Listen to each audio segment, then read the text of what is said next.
Hello बच्चों। आज का जो टॉपिक हम स्टार्ट करने जा रहे हैं वो है फैक्टर्स एंड मल्टीपल्स का। तो फैक्टर्स एंड मल्टीपल्स ये बहुत ही एक इम्पॉर्टेंट पार्ट है मैथ्स का, जिसको शुरुआत से समझना बहुत ज़्यादा ज़रूरी है। देखिए, इसमें असल में होता क्या है कि बच्चे फैक्टर्स और मल्टीपल्स के कंसेप्ट्स में बहुत कंफ्यूज हो जाते हैं। इनको समझने के लिए हमें बिल्कुल शुरुआत से समझना होगा कि नंबर्स क्या होते हैं। तो नंबर्स में जब हम लोग छोटे बच्चों को काउंटिंग सिखाते हैं तो हम लोग उनको सिखाते हैं काउंटिंग नंबर्स, जिनको कहा जाता है नेचुरल नंबर्स। नेचुरल नंबर्स, और ये स्टार्ट होते हैं 1 से। 1 2 3 और आगे तक बढ़ते चले जाइए तो ये कहलाते हैं हमारे नेचुरल नंबर्स। होल नंबर्स वो नंबर्स होते हैं जो बिगिन होते हैं, जो सेट होता है नंबर्स का, वो 0 से स्टार्ट होता है। 0 1 2 3 4 एंड सो ऑन। ये होते हैं होल नंबर्स। ये है नेचुरल नंबर्स। इसके बाद आपको पता होना चाहिए फैक्टर्स और मल्टीपल्स को समझने के लिए कि ऑड नंबर्स क्या होते हैं, इन्हीं की ही अभी हम बात करेंगे, और इवन नंबर्स की। हालांकि नंबर्स इनके अलावा और भी कई तरह के होते हैं, जैसे कि आप आगे की क्लासेस में पढ़ते हैं इंटीजर्स, फिर रेशनल नंबर, फिर और आगे जाएंगे तो आप पढ़ेंगे रियल नंबर, इरेशनल नंबर्स। तो ये कहानी तो आगे तक चलती ही रहेगी, लेकिन शुरुआत जहां से होती है वो होती है काउंटिंग नंबर यानी नेचुरल नंबर से। आपको होल नंबर्स इस टॉपिक के लिए पता होना जरूरी है। उसके बाद हम आते हैं ऑड और इवन नंबर्स क्या होते हैं। ऑड नंबर्स वो होते हैं जो 1 3 5 7 या जिन नंबर्स के यूनिट प्लेस पे, यानी कि जो लास्ट डिजिट है, अगर उनमें ये सारे डिजिट्स हैं तो ये कहलाते हैं ऑड नंबर्स। इवन नंबर्स होते हैं जिनकी बिगनिंग होती है 0 से। 0 2 4 6 एंड सो ऑन। जिनके यूनिट डिजिट में 0 2 4 6 होते हैं उनको हम लोग कहते हैं इवन नंबर। अब मैं सबसे पहले आपको एक चीज और बताना चाहूंगी। अक्सर बच्चों को डिजिट्स और नंबर्स का डिफरेंस पता नहीं होता है। बच्चों को लगता है कि डिजिट्स और नंबर एक ही चीज है, तो मैं बताना चाहूंगी कि नहीं, डिजिट्स अलग होती हैं और नंबर्स अलग होते हैं। डिजिट्स हमारे पास हैं, केवल जो डिजिट्स होती हैं वो हैं, काउंट करिए कितनी,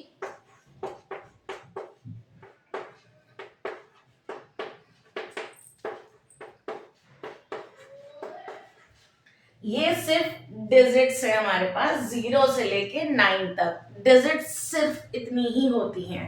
इन डिजिट्स से हम बनाते हैं बहुत सारे अनगिनत, अनकाउंटेबल नंबर्स। अब वो नंबर्स, वो सिंगल डिजिट नंबर भी हो सकता है, वो 2 डिजिट नंबर हो सकता है, 3 डिजिट हो सकता है, 4 डिजिट हो सकता है, वो कितने भी डिजिट का बड़ा नंबर हो सकता है। आप इसको इस तरीके से समझिए, जैसे कि इंग्लिश के अल्फाबेट्स हैं A to Z, तो वो इंग्लिश के अल्फाबेट्स A to Z बहुत सारे वर्ड्स को बनाते हैं, फॉर्म करते हैं। उसी तरीके से मैथ्स में होते हैं डिजिट्स 0 से 9, और ये 0 से 9 जो डिजिट्स हैं वो कई सारे नंबर्स को फॉर्म करते हैं। वो digit 1 digit 2 digit 3 digit 4 digit कुछ भी हो सकता है। नंबर, वो नंबर जो हम लोग फॉर्म करते हैं वो 2 digit number, 3 digit number, 4 digit number, ऐसा कुछ भी हो सकता है। तो सबसे पहले डिजिट अगर मैं बोल रही हूँ कहीं पे तो दिमाग में उसी चीज को रखिएगा, और अगर मैं नंबर बोल रही हूँ तो आपको पता होना चाहिए कि मैं किस चीज के बारे में बात कर रही हूँ। तो मैंने यहाँ पे ऑड और इवन को समझाते हुए ये कहा था कि उन नंबर्स की जो यूनिट डिजिट 1 3 5 7 होती है वो सभी ऑड नंबर्स होते हैं, और इवन वो होते हैं जिनकी यूनिट प्लेस पे 0 2 4 6 8 ऐसे नंबर्स हों। ठीक है, तो यहाँ पर आपको ऑड और इवन नंबर्स के बारे में पता चला। अब हम बात करेंगे कंपोजिट नंबर्स और प्राइम नंबर्स के बारे में। तो कंपोजिट नंबर्स वो होते हैं जो किसी दूसरे नंबर से एग्जैक्टली डिविजिबल हो। अब यहाँ पर एग्जैक्टली का मतलब क्या होता है कि रिमाइंडर में कुछ ना बचे, उसको हम लोग कहते हैं एग्जैक्टली डिविजिबल। ठीक है, तो composite numbers are the those number which can be divided by any other number exactly. And the prime numbers, इसका मैं एग्जांपल दे दूं कि जितने भी इवन नंबर्स हैं वो सब कंपोजिट है, ठीक है। और प्राइम नंबर्स क्या है, ऐसा नहीं कि सारे के सारे ऑड नंबर्स जो हैं वो प्राइम है, नहीं, लेकिन जो भी प्राइम नंबर्स हैं वो सभी ऑड होंगे। सारे ऑड नंबर्स प्राइम नहीं है, लेकिन सारे प्राइम नंबर्स ऑड ही होते हैं, क्योंकि जो इवन नंबर्स होते हैं वो 2 से डिविजिबल होते हैं। अभी इसमें मैं और एक्सेप्शनल केस भी बताऊंगी, क्योंकि 2 इटसेल्फ अ प्राइम नंबर। आप ये कहेंगे कि आपने तो कहा था कि इवन नंबर्स प्राइम नहीं होते, लेकिन yes, 2 is an even prime number. ये एक एक्सेप्शनल केस है, इसको भी हम डिस्कस करेंगे। लेकिन प्राइम नंबर्स वो होते हैं जो किसी भी दूसरे नंबर से डिविजिबल नहीं होते। अगर हम उनको डिवाइड करने की कोशिश करते हैं तो उनके रिमाइंडर में कुछ ना कुछ बच जाता है। फॉर एग्जाम्पल 5 को आप डिवाइड करिए, किसी भी दूसरे नंबर से आप डिवाइड करिए, 1 से, 2 से, 3 से, 4 से, तो कुछ ना कुछ रिमाइंडर बचेगा ही। वैसे ही 7 है, वैसे ही 9 नहीं है, 11 है, फिर 13 है, फिर 15 नहीं है, फिर 17 है। तो ये आपको ध्यान रखना पड़ेगा कि अब वो नंबर किसी दूसरे नंबर से डिविजिबल है या नहीं। अगर वो किसी भी नंबर से डिविजिबल नहीं है तो ही वो प्राइम होगा। लाइक अच्छा, 1 को हम लोग प्राइम और कंपोजिट किसी में काउंट नहीं करते हैं। तो स्टार्ट कहाँ से होता है प्राइम नंबर? आप 2 को भी काउंट करेंगे कि 2 is also a prime number. 2, 3, 5, 7, 11, 13 और बहुत सारे। इसके लिए आपको डिविजिबिलिटी पता होनी चाहिए, वो बहुत जरूरी है पता करने के लिए कि वो नंबर प्राइम है या कंपोजिट। क्योंकि हम लोग सीखने जा रहे हैं फैक्टर्स और मल्टीपल्स। फैक्टर्स और मल्टीपल्स का ही आगे का ही टॉपिक है highest common factors and lowest common multiples. तो जब तक आपको ये नहीं पता होगा कि वो नंबर किसी और दूसरे नंबर से डिविजिबल है या नहीं, आपके लिए आगे का कंसेप्ट समझना बहुत मुश्किल हो जाएगा। तो डिविजिबिलिटी रूल इस टॉपिक को समझने के लिए बहुत इंपॉर्टेंट है। तो इसका एक बार आप समझ लीजिए कि रिकैप में बताती हूँ। होल नंबर्स वो नंबर्स का सेट है जो 0 से स्टार्ट होता है, नेचुरल नंबर 1 से स्टार्ट होता है, ऑड नंबर्स वो नंबर्स होते हैं जिनकी यूनिट प्लेस पे 1, 3, 5, 7, 9 होता है, इवन नंबर्स वो होते हैं जिनकी यूनिट्स प्लेस पे 0, 2, 4, 6 और 8 होता है। कंपोजिट नंबर सारे ही इवन नंबर्स होते हैं। कंपोजिट नंबर क्योंकि वो 2 से डिविजिबल है, तो वो नंबर जो किसी भी दूसरे नंबर से एग्जैक्टली डिविजिबल होते हैं उन्हें कंपोजिट नंबर कहा जाता है। Even number is one of the example. Not only even numbers जिनके लास्ट में 0 और 5 होता है वो भी डिविजिबल होते हैं, क्योंकि वो 5 से डिविजिबल होते हैं। It is just an example I gave you about the composite number. Prime numbers are the numbers which cannot be divisible by itself and 1. That means the prime numbers have only 2 factors, 1 and the number itself. Now, अब इसके आगे का topic समझने के लिए पहले आप लोग समझिए डिविजिबिलिटी रूल्स क्या होते हैं। बिकॉज बिना डिविजिबिलिटी रूल को जाने आप समझ नहीं पाएंगे कि नंबर कंपोजिट है या फिर प्राइम है। तो डिविजिबिलिटी बाय 2 सबसे पहले मैं आपको बताऊंगी।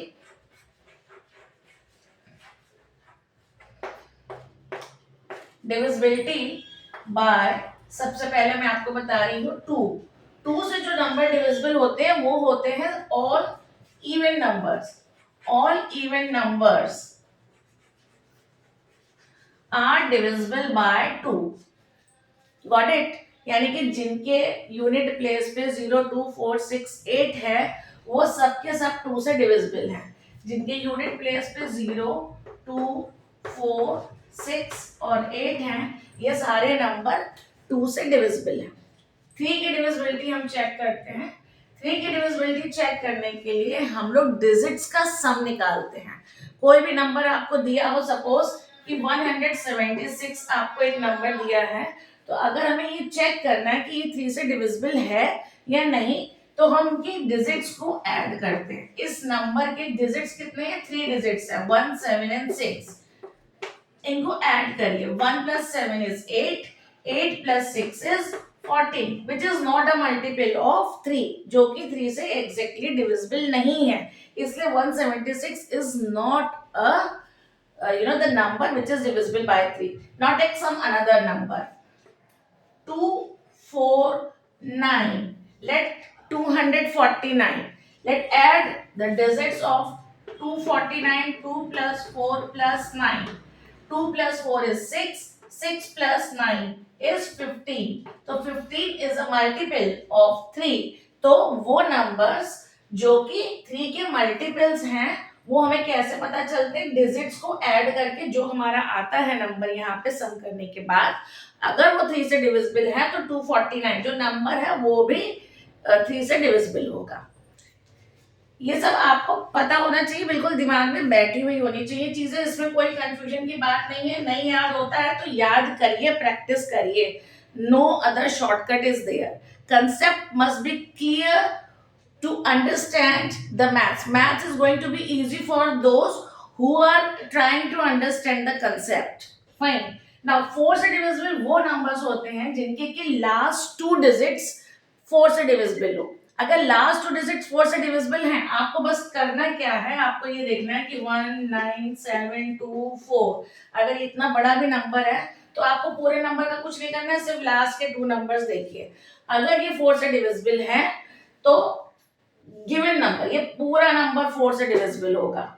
जैसे इसको आप डिवाइड करके देखिए, लास्ट में 24 आ रहा है तो 24 को 4 से डिवाइड करिए तो कितना आएगा? 4 6 24। इसका मतलब ये पूरा नंबर 4 से डिविजिबल है। Like that, very simple. 5 से वो नंबर डिविजिबल होते हैं जिनके यूनिट प्लेस पे या तो 0 होगा या फिर 5 होगा।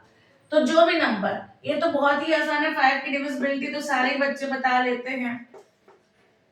ये नंबर, मैं तो उसमें जानबूझ के बहुत सारे जीरो डाल दिए, कुछ और भी नंबर होगा जैसे 3 6 4 8 7 5। तो हाँ, ये चाहे जितना भी बड़ा नंबर क्यों ना हो, बस हमें यूनिट प्लेस पे देखना है।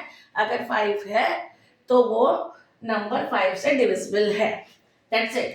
अब हम बताएंगे आपको डिविजिबिलिटी बाय 6। तो डिविजिबिलिटी बाय 6 ये भी बहुत इजी है कि जो नंबर 2 से डिविजिबल है, जो नंबर 3 से डिविजिबल है, दोनों से। अगर कोई नंबर ऐसा है जो 2 से डिविजिबल है लेकिन 3 से नहीं है, या कोई ऐसा नंबर है जो 3 से डिविजिबल है 2 से नहीं है, तो वो 6 से डिविजिबल नहीं होगा।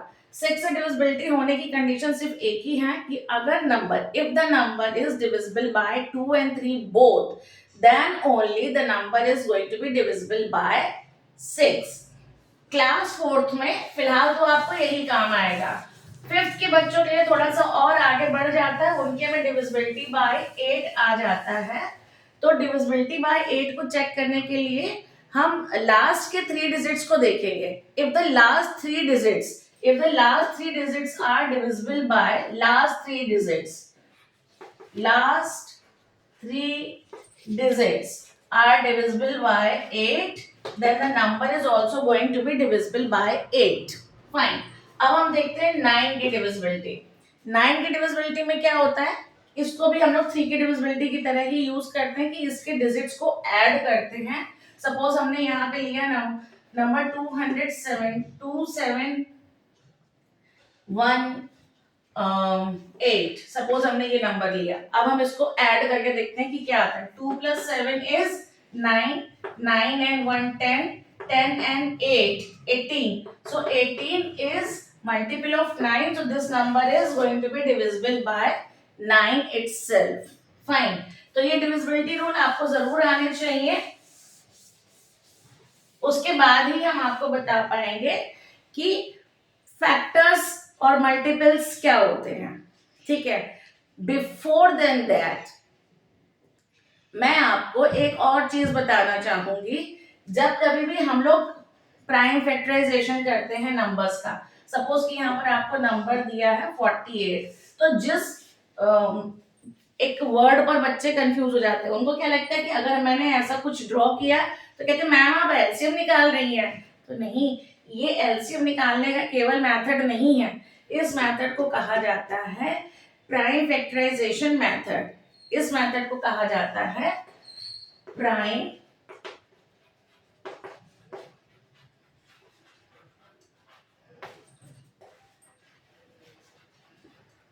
Prime factorisation method.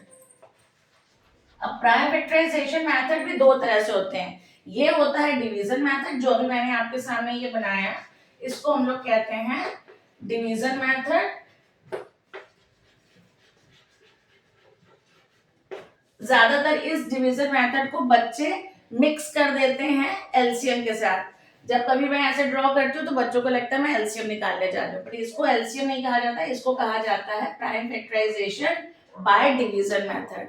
Prime factorization दो तरह से हो सकता है। प्राइम फैक्टराइजेशन मेथड का एक तरीका है division method, one of the method is this, another method is the factor tree method. Factor tree method, ये दो मेथड होते हैं।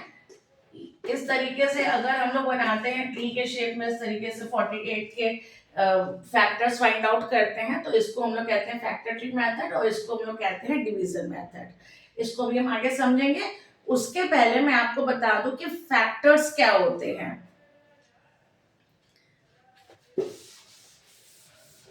फैक्टर्स किसे कहते हैं? फैक्टर्स वो सारे नंबर होते हैं जिनसे कोई एक पर्टिकुलर नंबर डिवाइड होता है।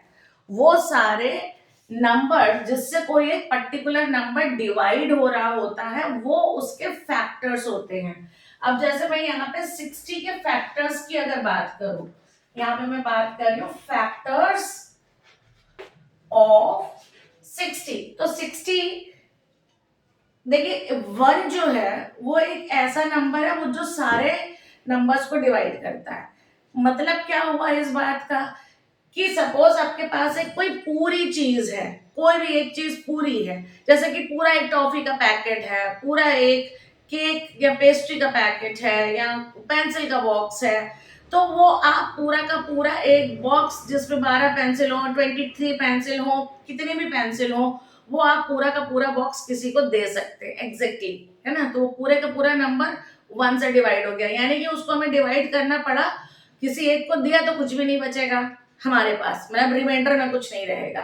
सपोज कि अगर मैं आपसे ये कहूं कि आपके पास 2 पेस्ट्रीज हैं, आप इसको डिवाइड करिए, इक्वली डिवाइड होनी चाहिए। तो आप एक पर्सन को एक दे देंगे, दूसरे को दूसरी दे देंगे, प्लस करिए तो 2 आ जाएगा।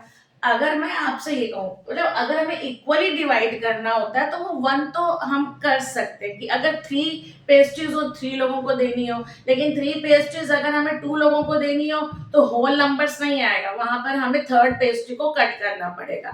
तो उसको हम एग्जैक्टली डिविजिबल नहीं कहते हैं, वो फिर आ जाता है हमारा फ्रैक्शन का पार्ट। तो वो नंबर्स जो कि गिवन नंबर को एग्जैक्टली डिवाइड करते हैं, हम सिर्फ उन्हीं को लेते हैं कि वो उसके फैक्टर्स हैं। तो 1 तो सबसे पहले इसका फैक्टर है। हम अब यहाँ पर डिविजिबिलिटी रूल्स के थ्रू पता लगाएंगे कि 60 के और कौन कौन से फैक्टर्स हैं। तो 1 तो सबका फैक्टर होता है। अब क्योंकि इसके लास्ट में 0 है, 0 is an even number, so this number is divisible by 2 also. Now just add 6 and 0, we'll get 6, and 6 is divisible by 3, 3 2s are 6, so this number is divisible by 3 also. Now check, it is a 2-digit number, so just check whether 60 is divisible by 4, 4 ones are 4, 2 is left, 0 will bring down, 4 5s are 20, yes, 4 is also dividing 60 exactly, so 4 is also a factor of 60.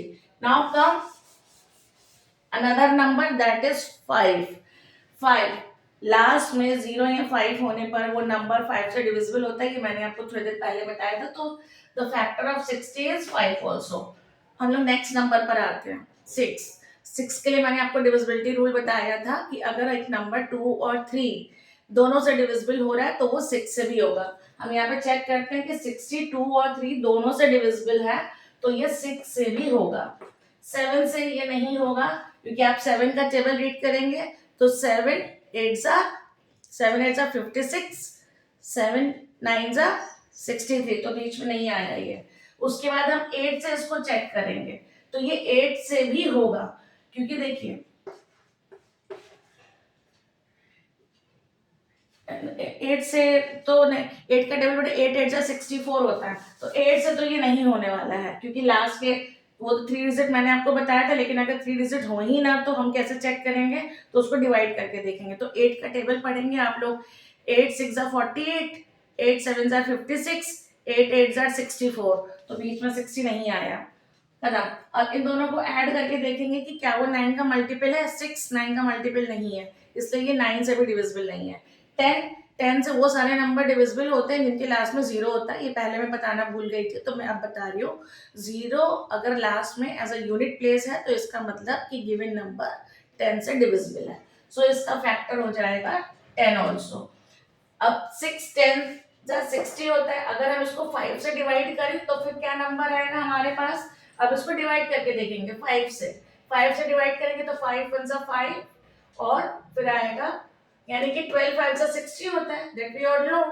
अब 4 से अगर करेंगे तो 15 4 सा 60, 3 से करेंगे तो आएगा 20, 2 से करेंगे तो आएगा 30, और 1 से अगर हम इसको डिवाइड करेंगे तो आएगा 60।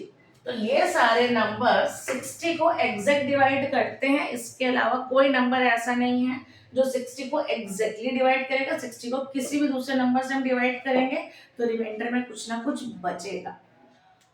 हाँ, बहुत जल्दी जल्दी बताया मैंने आपको। तो फैक्टर्स ये होते हैं। और फैक्टर्स, आप एक चीज और आप पहचान सकते हैं कि ये फैक्टर्स होते हैं, कि फैक्टर्स जो भी होते हैं वो सब 60 से छोटे या उसके बराबर होंगे। 60 से छोटे या फिर उसके बराबर होते हैं, उससे बड़े नहीं। लेकिन मल्टीपल्स क्या होते हैं, अगर मैं मल्टीपल्स की बात करूं तो मल्टीपल्स, तो अगर हमने किसी नंबर को मल्टीप्लाई करते जा रहे तो हम कितने भी मल्टीप्लाई कर दे, हम कोई एक नंबर है उसको 1 से कर दे, 2 से कर दे, 3 से कर दे, 4 से कर दे, 5 से कर दे, जितने मर्जी चाहे नंबर से हम उसको मल्टीप्लाई कर सकते हैं, कोई उसमें बाउंडेशन नहीं होता। तो मल्टीपल्स अनलिमिटेड होते हैं, लेकिन फैक्टर्स एक डेफिनेट नंबर्स होते हैं। हर एक नंबर का जो फैक्टर होता है वो एक फिक्स्ड नंबर्स होते हैं, और वो उस गिवन नंबर के से छोटे होते हैं या उसके बराबर होते हैं।